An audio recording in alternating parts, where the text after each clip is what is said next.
തമാശക്കാരനാണെന്ന് എനിക്ക് ആദ്യം കണ്ടപ്പോഴേ മനസ്സിലായി. ചേട്ടാ, ചേട്ടന്റെ പേര് നാരായണൻ എന്നല്ലേ? എന്റെ പേര് ഓമന.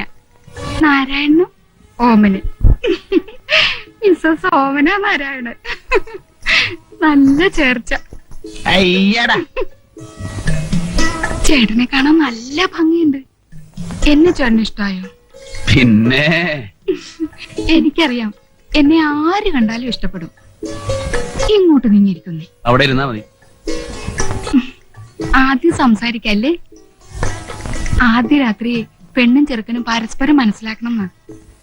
എന്റെ ഓമനെ. എന്തോ, ഞാൻ എന്നും ചേട്ടന്റെ ഓമന തന്നെയായിരിക്കും. ഒരിക്കൽ കൂടെ വിളിക്കൂ ചേട്ടാ. വലിയ പുലിവാലായല്ലോ. അതെ, എനിക്ക് അങ്ങനെ ഒന്നും വർത്താനം പറഞ്ഞ ശീലമില്ല. ഓർക്കാൻ വരുന്നു. എന്നാ കേട്ടോ.